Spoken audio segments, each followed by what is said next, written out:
Kari Anna Fiskvik. Hello. Good morning and welcome to the podcast. Thank you. It's great having you here. You had a nice little walk down from we're neighbors. Yes, we're neighbors. Yeah, corporate wise. Vice President Technology at Nordic Choice Hotels. Mother to Helena and Kristoffer. That's right. Top 50 Women in Tech 2022. Mentor, speaker, and black belt in crisis management. Did you get that black belt before Nordic Choice, or did that come the last couple of years? I got it before that, but it's definitely gotten blacker during the past 2 years with both the coronavirus and some other viruses. Unfortunately. Yeah. Before we go into today's topic, which is the unfortunate incident that Nordic Choice experienced a couple years ago, I wanted to ask you, like, what's going on in the world of technology for hospitality? Right. A lot of things, but I think one of the biggest things that we are seeing after the pandemic is that people like to meet, to be social, to meet without technology. So I think one part of our job is to sort of keep working for the convenience part, the seamless part.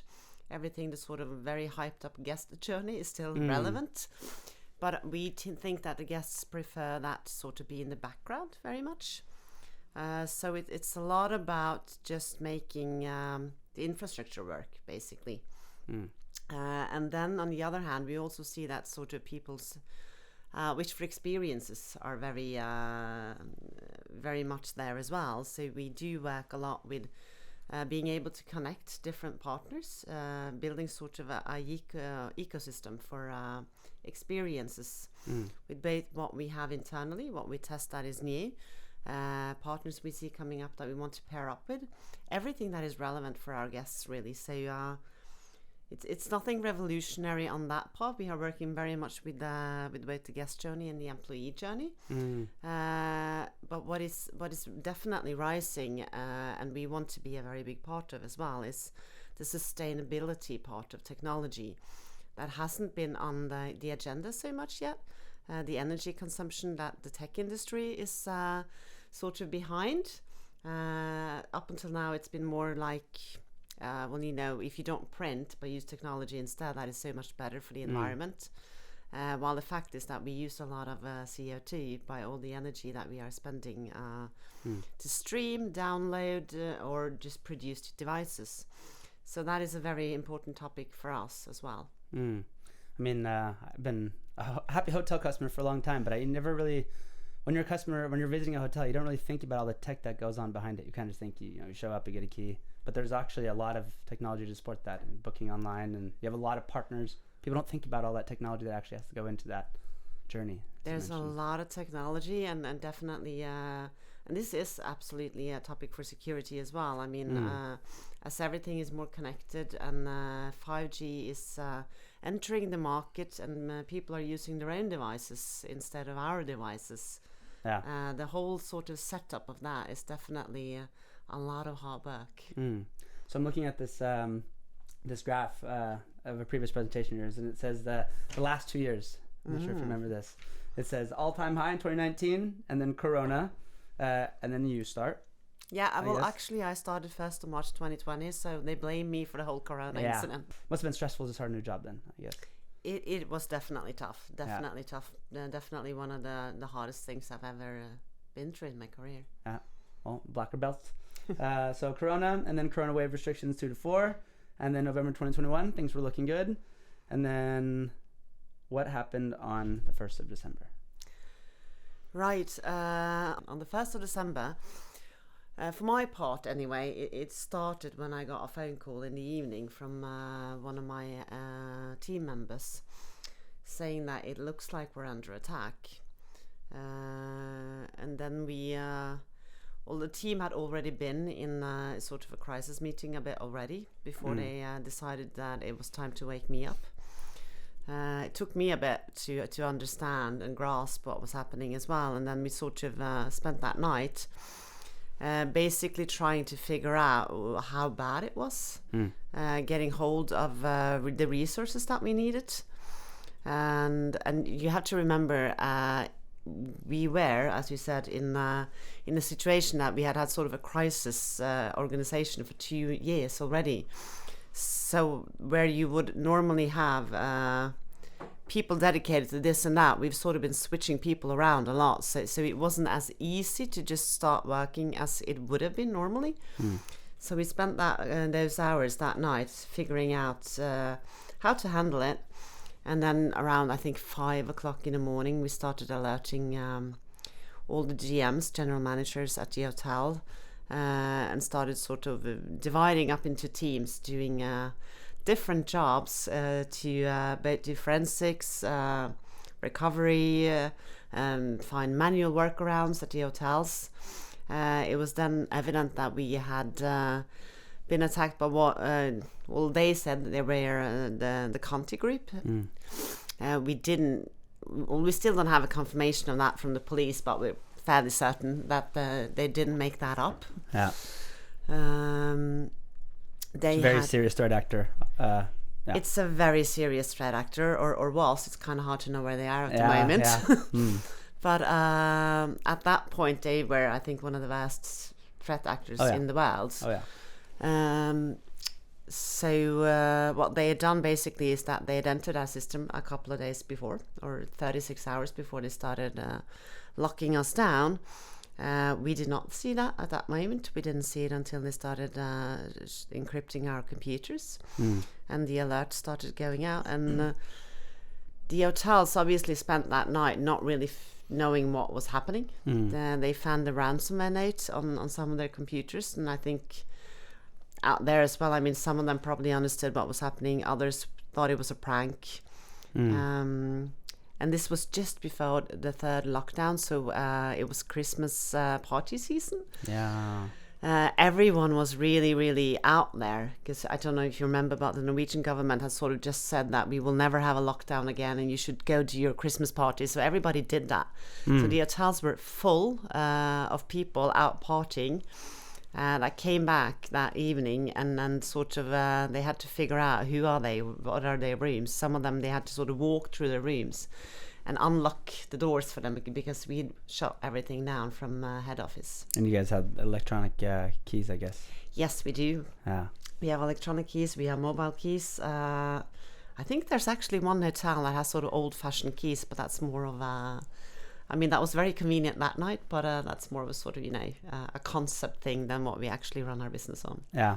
And 1st September, like you said, that's julebord-sesongen. Yes. There's also conferences and stuff too, I guess, maybe, or maybe not that many in that time. There were conferences and julebord, Christmas parties on top of each other. I think people just wanted to really, they were eager to get out there. Yeah. I mean, I think everybody that runs a business has really felt that they've sort of lost contact with their team. We're worried about the social status of our team members, so everybody was out there catching up. Yeah. So it wasn't really a quiet season. They hit us at one of the most busy nights that we've ever had. They probably had a feeling that maybe, I'm not sure if Conti knows what's going on in Norway in that time of year, but it's obviously a busy type of the year for your type of business, so they hit you when it hurt. That night though, do you remember had you practiced these sort of events beforehand, or was this sort of like somewhat new for the, maybe not for you, but for the organization, security team? It was a mix really, because like I said, firstly there were a lot of new team members. We had a lot of people go, and then we hired and trained them, so obviously there was a mix of how far they'd come in their various training. Then there is the fact that hotel staff are actually extremely agile. They never really know what happens the next day, what kind of guests enter their hotel. So they're very well trained in crisis and handling tough situations. And obviously with the corona and all the sort of creativity that came up during that. So they were trained for crisis. Some of them had training in sort of not ransomware, but cyber attack crisis. Some of them did not, but they have a lot of training in sort of, fire drills and power down drills. And they're basically a lot of the same that you do, because you have to switch over to manual routines.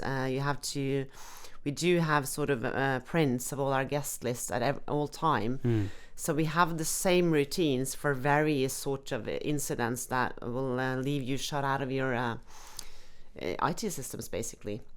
So they did have that, and we do obviously have crisis management systems that are not dependent on our own platform as well. But still, you can't really train anyone for something like that, and sort of really see the extent and know what kind of guests you have that day. So there's a mix of the culture that you've already built, the training that is in place, the plans are in place, and just a lot of teamwork and improvising on the way to figure out what to do the next hour. So on that evening or the following day, I mean, what was your priority? You had your hotels, the guests, which were, I would assume, priority number one. And then you have to figure out what happened, also get up the IT operations. What were you using your time on?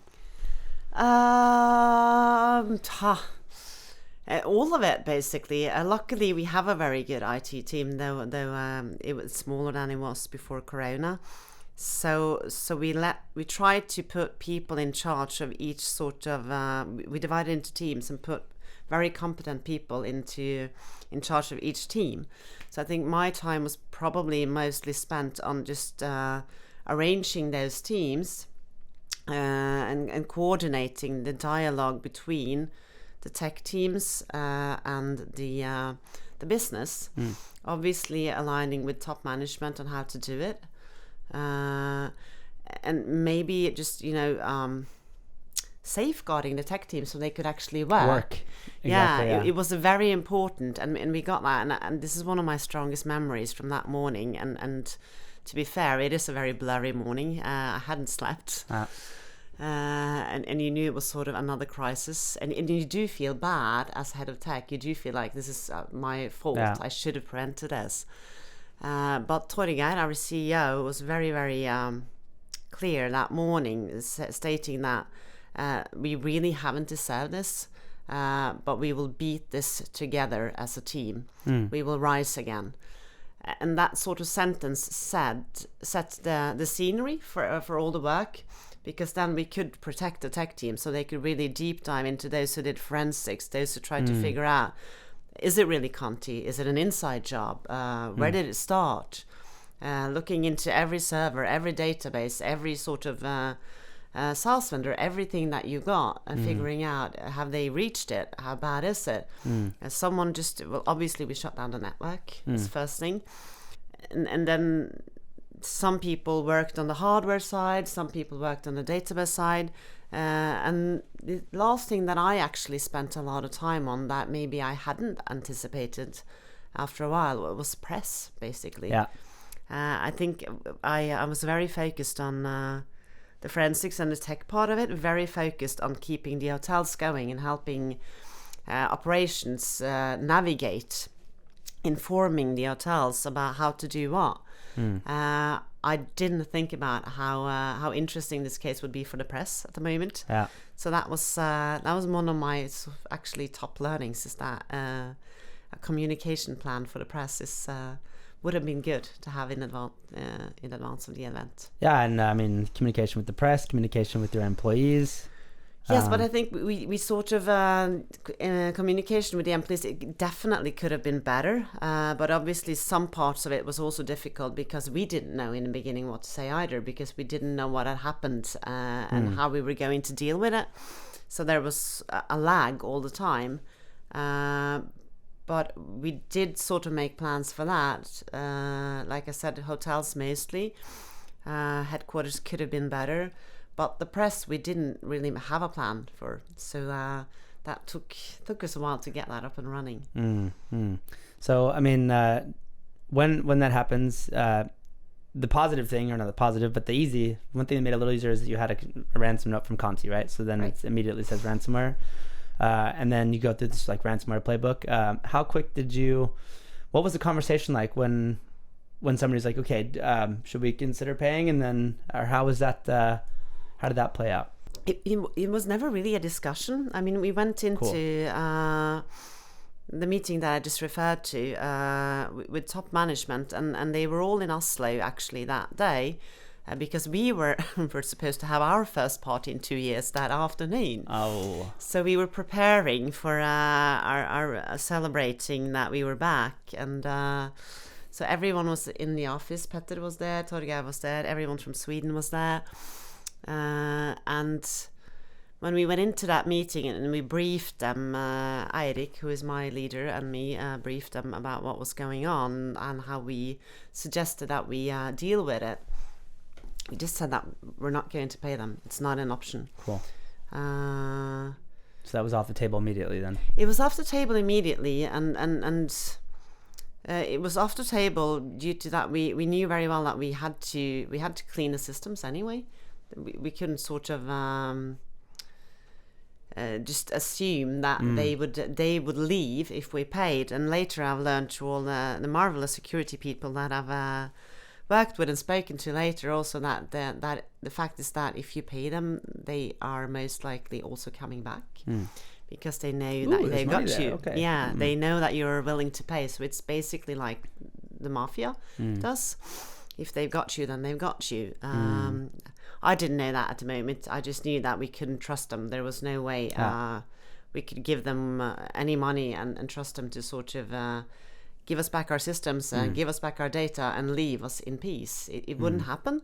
And also, we really, really don't want to contribute to this. I mean, also learned later that if you measure it in sort of size of a country, cybercrime is the third largest economy in the world. Which is it's crazy to think about, actually. It's crazy. It's incomprehensible somehow. But the fact that they are that is because the market is very big. And the market is you and me, and maybe not you because you work here. But me at least, and everyone else that has a business. And if we pay, that's how they continue. That's just going to keep them going. And we do also know, obviously, that people like these people are very often also connected to other kinds of serious crime, prostitution, drugs, weapons. We don't want to... Bad people, They're bad people. We don't want them to have our money. Well, virtual physical high five for that. So once you decided not to pay, then it was more like, okay, figure out what happened, build up our systems, and get back to normal life, I guess. Yeah, right. Very short, yeah. Very short, yeah. I was going to say, did you ever figure out how they got in? We know how they got in. Yeah?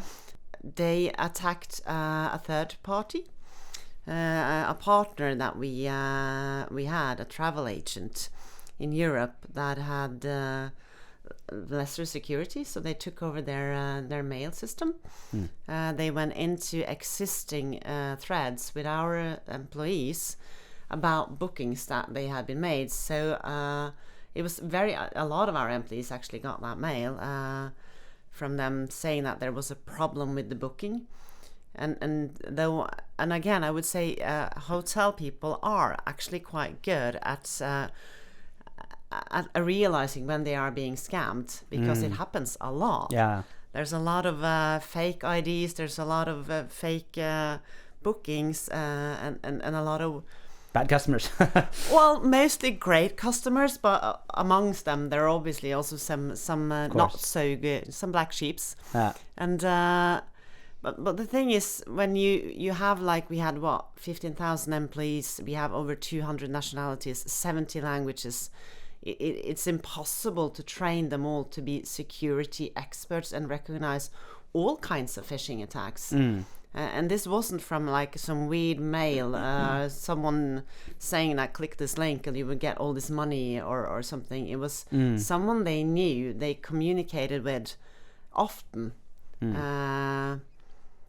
And they just didn't realize that the link, because it's their job to open links. Yeah, of course. Yeah. Right. So that's how they got in. Yeah. Through a link there, and then they just worked their way back in the system. I don't want to get into too much details about exactly how they did it. We know how they did it, and it's not that it's just such a secret, because it's not really a secret. It was more of a classic reply chain attack. Yeah, right. And I mean, the Conti actually got to other targets, then I'm assuming not just you. If they've got that travel agency, perhaps. They probably did, yeah. What was really unfortunate is that the travel agency, their IT department realized that they had been hacked, So they did clean their systems, but they didn't go through their mail and alert their partners. So, but obviously, again, they probably didn't realize, because it's not their main job either to be security expert. They're a booking agency. My mom has worked, or they actually went bankrupt now. My mom worked for a travel agency for 35 years, and I could promise you that their security level is they had ransomware 3 times, I think, before they ended shut their doors, because they barely have an IT person that can keep their head above water just to supply everything. So it is, and I mean, when we spoke to them also, I mean, their English was very bad. It's hard for us to communicate around it, and I think your COO said it very well when I spoke to him, that it's extremely hard to help people with absolutely no IT and security competence and guiding them to what they should do, because they just don't understand. Which is maybe one of the most frightening things that is out there, because as the cyber industry or the cyber crime industry is growing as fast as it is, the rest of us, it's very hard to keep up. And obviously the only thing they are doing is looking for ways to attack you, while we are trying to run a business. I mean, for us, it's a service business. We want our staff to be service minded, to say yes, to help people, not to be very sort of on guard all the time. And not very service-minded if you're being skeptical of everything and not wanting to open documents, right? It's no, but nobody wants to live in a hotel that is like sort of, like a castle that you can almost not get into. It's not a very friendly environment. So that balance is quite hard. Interesting. So any learnings around supply chain then, security? Like, did you have to change your routines in regards to that afterwards? No, what we did is that we had, obviously before Corona came, we did have sort of a whole sort of program to lift a lot of our IT infrastructure, and we had to pause that because we lost a lot of people, and the future was very uncertain for quite some time. But we'd started planning for that again, so we had actually 2 hotels that we're running on a pilot on Google Chrome Flex OS. That is Google's operative system. So a cloud-based. It's a PC cloud-based system, yeah, and it is very, very light, very easy to install. And our plan was that we were going to convert all the computers out there from Windows operative system over to this Google Chrome OS Flex system. Due to various reasons, but a lot of it was a sustainability reason. Reuse old stuff. Yes, we reused 4,000 computers instead of buying them new, and we saved almost like 2,000 tons of CO2. Yeah, that's awesome. Which is a lot, really. And that was very important for us. We're really working hard to sort of figure out how we can do tech sustainable. We work a lot closer with the Security Operations Center on a daily basis. And I think as an organization, obviously the general competence on cybercrime is now very, very good. And it's a competence that you can't really train for. And that will probably go away in 2 or 3 years because people do forget. But at the same time, we were also launching a new LMS, learning management system, that is personal. So we have,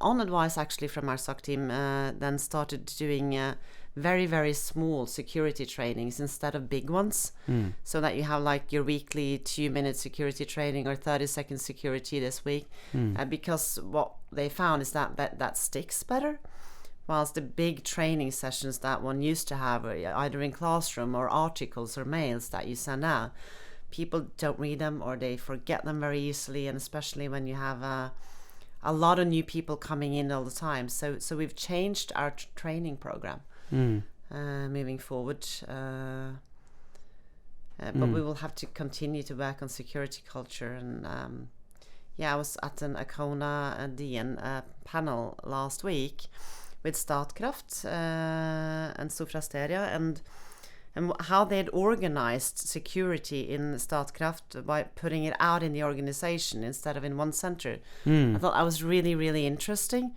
how they raised the awareness amongst the general user instead of sort of isolating it in one environment. So I really want to hear more about how people have organized themselves to do it, because I think that if you keep... The thing about tech, and especially tech security, is that it is very hard for someone who doesn't know what it's about to understand it, because you can't see it, you can't touch it, and then you can't sort of grasp it. So I think the fact that if we are going to continue to be resilient and fight cybercrime, we definitely have to find a way to make our general users understand more about how their behavior is affecting the criminals, and the criminals are sort of adapting to their behavior. At the same time, like I said, we are a service business. We sell experiences, we sell great times. We don't want all our staff to be security experts. We want to build our IT systems around them, so that they don't have to go around and be worried about doing something wrong all the time. Right. Because that would kill our business, basically. Yeah. So it's a hard line to walk. Yeah, it is. Right? Is there any other learnings you want to share with the listeners out there? Well, I think basically I always sort of finish up by saying that there's obviously a lot of things that you could talk about technically about what people should do. But if you get a SOC partner, because they will know the landscape, they will know the threat actors, and they will help you make the technical moves that you have to do. And they will also, if you partner up well with them, you can go into sort of what are our business challenges. Like for us, to know that we had to sort of upgrade all these systems that would affect 17,000 users in the midst of a crisis, it's just not doable. But with your SOC partners, you can plan around it, and instead of just going in and saying that system should be changed, this should be done. Because the fact is, and this is actually Bente Hoff in NSM's saying that we all know what should be done, but it doesn't mean that it's easy to do it. And I think that's very well said, because it involves people and change management. And you have to consider that along the way. And then just planning. You're again, back to the beginning, you were somewhat lucky with your organization being the way your organization is being, but maybe just the practice for crisis management, I guess. Oh, definitely, and everyone's advising that you should train. Yeah. And that people that train and test will sort of meet a crisis better. But there's many ways of doing it, and you have to find a way that is right for your organization. And our organization is a very it's an organization that is out there with our guests. They don't sit behind desks, so we have to adapt our training and our ways of communicating to how they actually work, because they're not office people, they're service people, and they're great at it. Yeah. Well, you said earlier that it's important that we can communicate cybersecurity in a way that people understand, and thank you very much for contributing to that, because that's exactly what you just did. Thank you so much. Thank you for having me. It's been a pleasure.